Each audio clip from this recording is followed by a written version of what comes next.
dude, what happens? I gotta ask you, right? Because like I have somewhat famously never been to Israel. I did after that. I did get the invite, which I turned down. I was told this came from the top that I was invited there. And I was like, no, I'm not going. I don't know what it is you guys do and what these you have to come to Israel trips are, but I'm not going over there. I'm not doing any of this. I've read too much about this and I don't want to go take a picture crying in front of your wall. And I don't want to come back to my hotel and find 3 people are already inside it or like things have been rearranged to intimidate me. Like, no, I'm not doing this. But from your understanding, and you've been there many times, what is it that they do to these guys on these trips? Why do they always want people to come to Israel? And what is it that happens on these trips?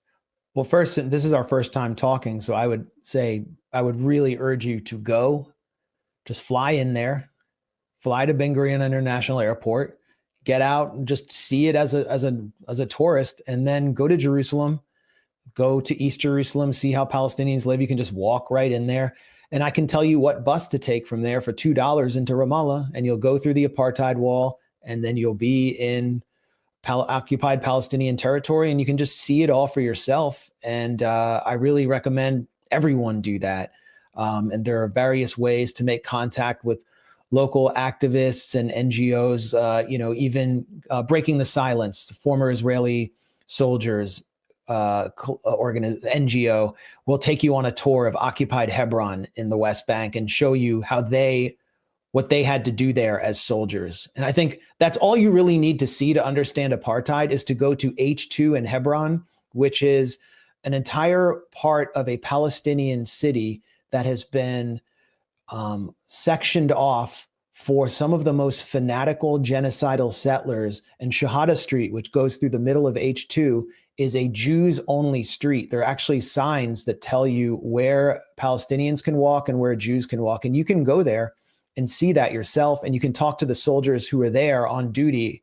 And they don't actually many of them don't like the settlers, and they're really bored and annoyed by the whole thing, but they're just following orders to participate in this genocidal project. So I think it's like, once you see that and you see apartheid for yourself, it really does give you an important authority that I think someone with your communication gifts should get. So if there's any way I can help, let me know. And everyone watching this, you should be encouraged to do that. Those who go on the AIPAC trips, which all freshman members of Congress get invited on, do not have that experience.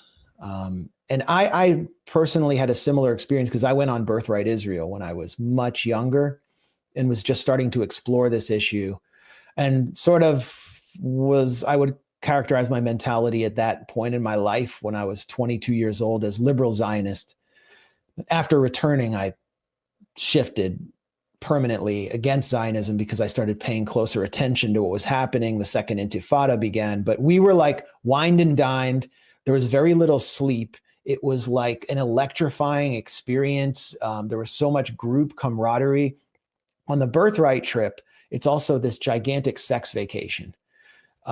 They're encouraging as much sex as possible because then you'll associate Israel with eros, with like eroticism, but also they want to encourage generational continuity because, as Jews, we don't go and convert other people. We only multiply through procreation and marriage.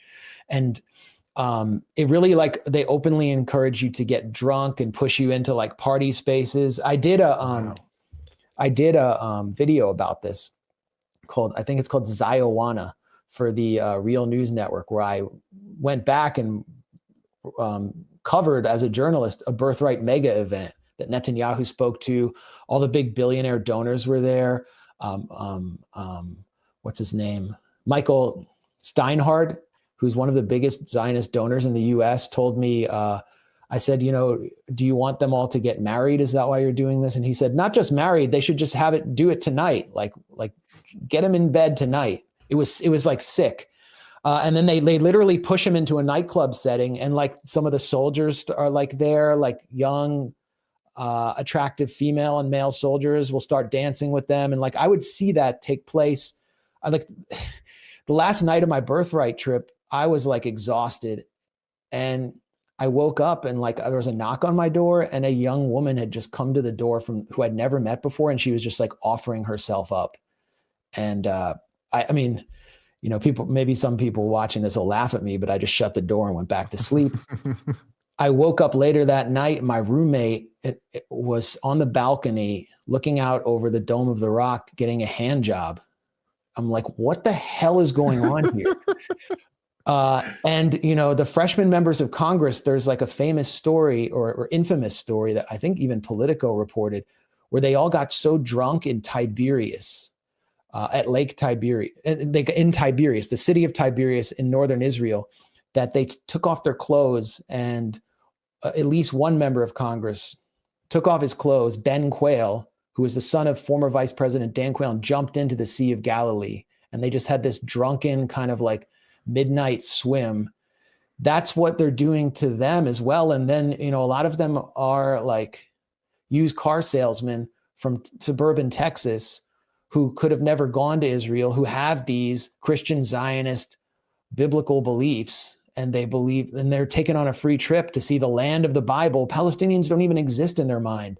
Yeah. They see Muslims as terrorists. So Jim Jordan is one of them. And my friend Liam Cosgrove from Zero Hedge. I know Liam, yeah.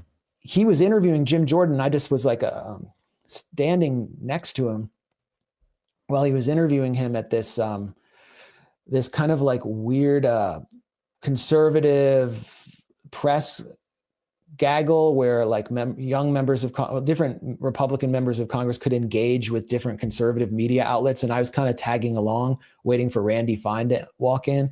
Anyway, he asked Jim Jordan about his support for Israel. And Jim Jordan says, Israel is above all other issues. It's not a political issue. It's a spiritual issue. And there's no criticism allowed. I've been there 6 times, and I'm looking forward to going again. And there is no questioning the alliance with Israel.